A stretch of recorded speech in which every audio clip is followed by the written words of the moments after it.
Chapter 1: The Boy Who Carrying Firewood.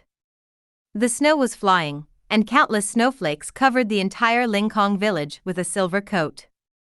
The arrival of winter does not make people timid to hide under the covers.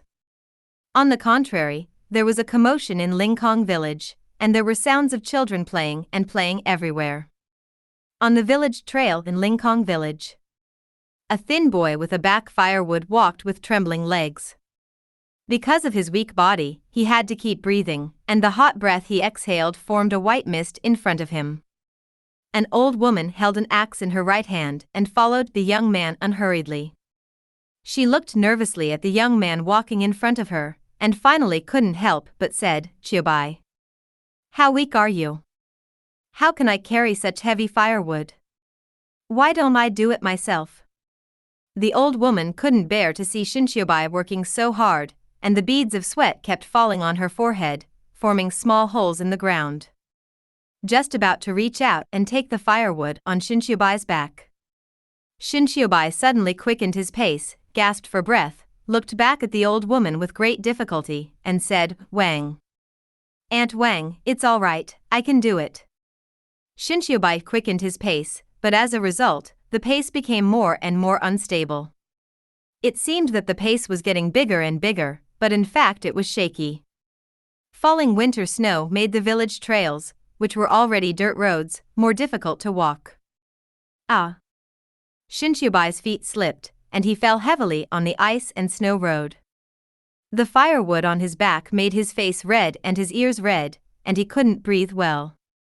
Seeing this, the old woman threw away the axe in her hand, and hurriedly stepped forward to open the pyre, and helped Chiobai up. Seeing that Chiobai's trouser legs and chest were full of mud stains, his whole body was soaked in ice and snow. He said apologetically, "Chiobai, it's Aunt Wang's fault, the firewood is too heavy, are you all right?" Chiobai patted the mud stains on his body, not caring about the clothes soaked in ice and snow, and hurriedly walked over to put the firewood back in place, turned around and said embarrassedly, "Aunt Wang, it's my fault. I shouldn't have brilliant." Chiobai quickly picked up the firewood and prepared to carry it on his back. The old woman hurriedly stopped, grabbed the firewood, and said to Chiobai, "Don't carry it on your back, and you will bump into the place again later, the village chief should scold me. Hurry back and change clothes, Aunt Wang can carry it on her own." Chiobai wanted to say something when he heard a very familiar voice from behind him. "When I turned around, I saw a young girl running, with long hair fluttering and big bright eyes. His fair face flushed with blushing as he ran quickly, which made him look very charming. It was his sister Xinyu who came. Xinyu put her hands on her knees and panted, "Brother, why are you helping Aunt Wang carry firewood again?" "Grandpa, he knows it's time to scold you again." "You don't say it, I don't say it, who knows?" Chiobai spread out his hands, posing an indifferent look. Hurry up and take your brother back to change clothes. When the village chief comes back and sees Chiobai like this, it's time to scold people again." Aunt Wang said jokingly, carrying the firewood with her backhand and walking towards the home. "Go." "Got it, Aunt Wang."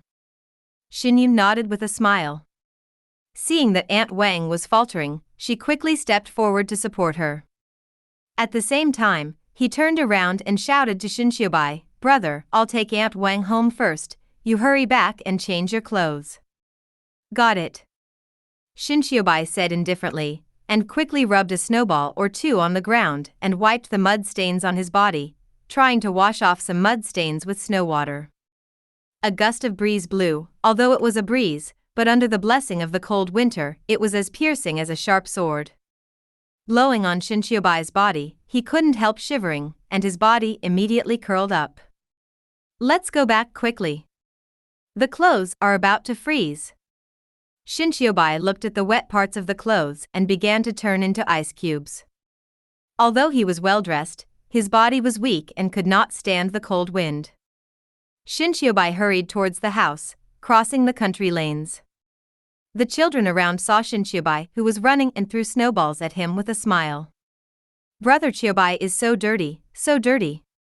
Go home quickly, isn't it cold?" Shinshiobai trotted and turned back to teach the child who threw the snowball. Brother Chiobai is practicing martial arts. The more you practice, the more empty you are. Come on, Chiobai. The children gasped when they saw Shinshiobai trotting, and said coaxingly. 15 years ago, a meteor pierced through the night sky of this planet, and the meteor was not an object, it was Shinshiobai in his infancy. Since then, more than 300 people in Lingkong village knew that Shinshiobai was weak since childhood, but he did not believe in evil and was inspired to become a powerful warrior. Half a year ago, a stranger who claimed to be a warrior suddenly appeared in Lingkong village. Shinshiobai didn't know what evil he was in, but he believed in him and worshipped him as his teacher.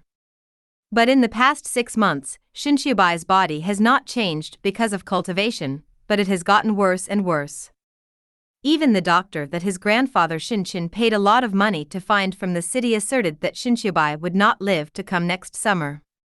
Will die in this cold winter. The people in the village persuaded Shinshiobai to stop practicing with the stranger, and the children also persuaded him. But Shinshiobai was indifferent, and still got up early every day and went to the Tianlang Mountains not far from Lingkong village to find his teacher to practice. So there was the scene just now. Neither the children nor the villagers wanted Shinshiobai to die like this. He has a good heart and is happy to stretch out his hands when he sees anyone in trouble. It is also very popular with the villagers. The villagers have approached the village chief more than once, but the strange thing is that the village chief did not stop Shinshiobai, but supported Shinshiobai's cultivation. The villagers could only sigh secretly, such a good child will soon leave them.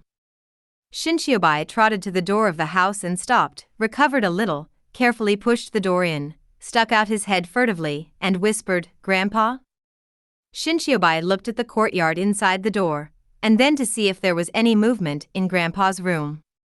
Seeing that no one responded, he quickly entered the door, locked the door with his backhand, and took a deep breath at the door. Suddenly, a hand was placed on Shinshiobai's shoulder. "Ah!" Shinshiobai was startled and turned around quickly. A familiar old face appeared in front of him. "Grandpa, you scared me to death." Shinshiobai took a breath and stroked his chest with his right hand, comforting the frightened little heart. "Why did you go?" Shinchen asked with a stern face. Just came back from training and accidentally fell." "Why don't you come back to change your clothes?" Shinshiobai hesitated for a long time, and finally found a reasonable reason. "Really?" Shinchen frowned slightly and asked suspiciously. "When, of course it's true." Shinshiobai scratched his head subconsciously and stammered. "Okay." Shinchen noticed that Chiobai scratched his head subconsciously, and also understood that he was lying again. "But I was too lazy to pursue it. Anyway, I taught him a lesson this time, and he will do it next time." Turning around and walking towards the kitchen, he said, "Hurry up and change your clothes and drink the medicine."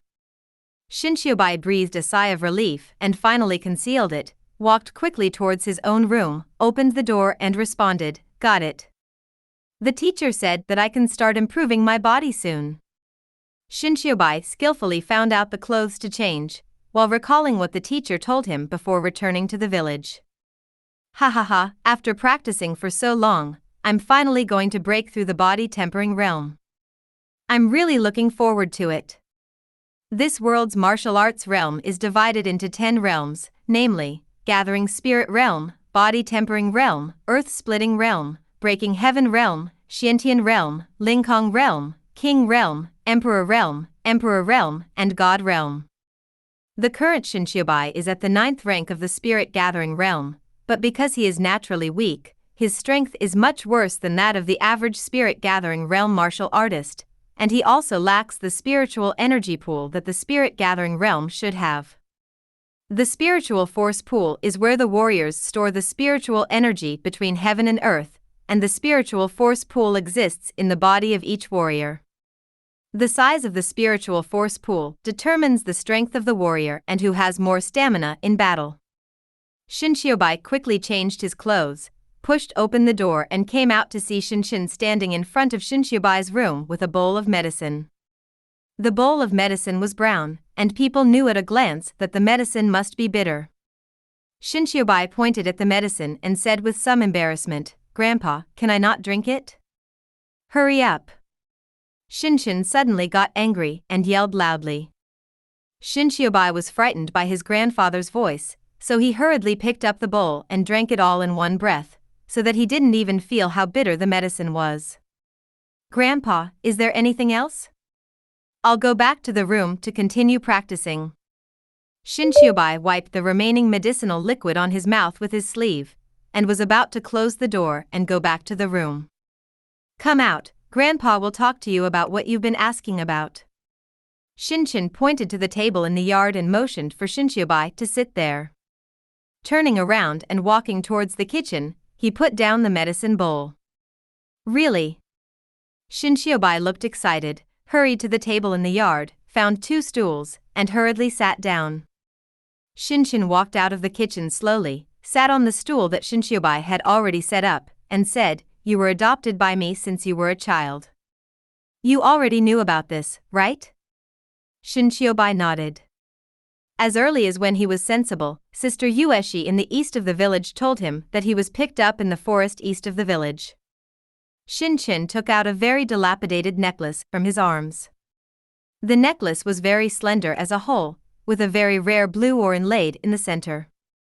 And inside that stone, a strange pattern was engraved impressively. Several huge 5-pointed stars are crossed together, but each corner is directly separated by a little distance. Each corner has a gleaming bright spot. Wow! Shinshiyobai was amazed by this chain after only one glance, although the necklace was very worn, and even the azure ore had turned dark. But Shinshiyobai still liked it very much. I don't know if he hasn't seen the world or if he really likes the chain. This is the only thing I found on you at that time. Shinshin handed the necklace to Shinshiyobai and asked him to take a good look. Shinshiyobai seemed to have not heard what Shinshin said just now, only the necklace was left in his eyes. Staring at the necklace. "It won't be long before you can take it to find your biological parents," Shinshin said with some discomfort. His words were full of reluctance. "Grandpa, what do you mean by that?" Shinshiyobai looked up at Shinshin with a puzzled face. He didn't understand why Shinshin suddenly said this. "It's nothing, when you reach the body-tempering realm, you can go out and see the outside world. By the way, look for your biological parents," Shinshin said in a choked voice, his eyes suddenly turned red. "Grandpa, what do you mean by that? Aren't you going to want me?" Shinshiyobai was a little sluggish after listening to Grandpa's words. Shinshin didn't answer, just looked at Shinshiyobai quietly, with nostalgia and reluctance in his eyes. He lowered his head and wiped his eyes a little, then looked up and said, "Go to your teacher's place to practice tomorrow, and come back later." "Do you know?" "Oh." Shinshiyobai nodded in confusion, without thinking much. Both were silent for a few seconds. "Haven't you been asking where there is a martial arts sect?" "I just have time today, so I'll tell you." Shinshin thought for a while, and said in his choked voice, "Okay." Shinshiyobai nodded and put the necklace in his pocket. "Prick up your ears and listen carefully. Before I explain the sect to you, let me tell you something you should know. The planet we live on is called Kixwangsing, and Kixwangsing has a saying that there are 8 families. Shinshin said. The 8 families refer to the 8 big families on Sichuan Star that dominate all parties, and the first refers to the most powerful force on Sichuan Star, Zhuangxingmen. And this Xuanqing Gate was the overlord of Kixwangsing a long time ago. The exact reason, no one knows. Is it clear now? Going out in the future, just pay attention to the people of these big families," Shinshin said, and handed Shinshiyobai a brief history of Qi Xuanqing. The above clearly describes the current specific situation of the major families, the sphere of influence, and the appearance of the family clothes. Shinshiyobai glanced at it a little, and he already understood it. Even though Shinshiyobai is weak, he is quite talented in terms of mental memory. What needs to be said has been said, and it's up to you in the future. Shin-chan stood up and patted Shinchiobai's shoulder heavily. Then Grandpa, if you have nothing to do, I will go back to the room to practice. Shinchiobai saw that his grandfather didn't continue talking, so he prepared to go back to the room to practice. Go. Shin-chen waved his hand. Okay. Shinchiobai replied, walking towards the room. Shin-chen looked at the back of Chiobai entering the room, and muttered to himself, after so many years, it's finally about to start.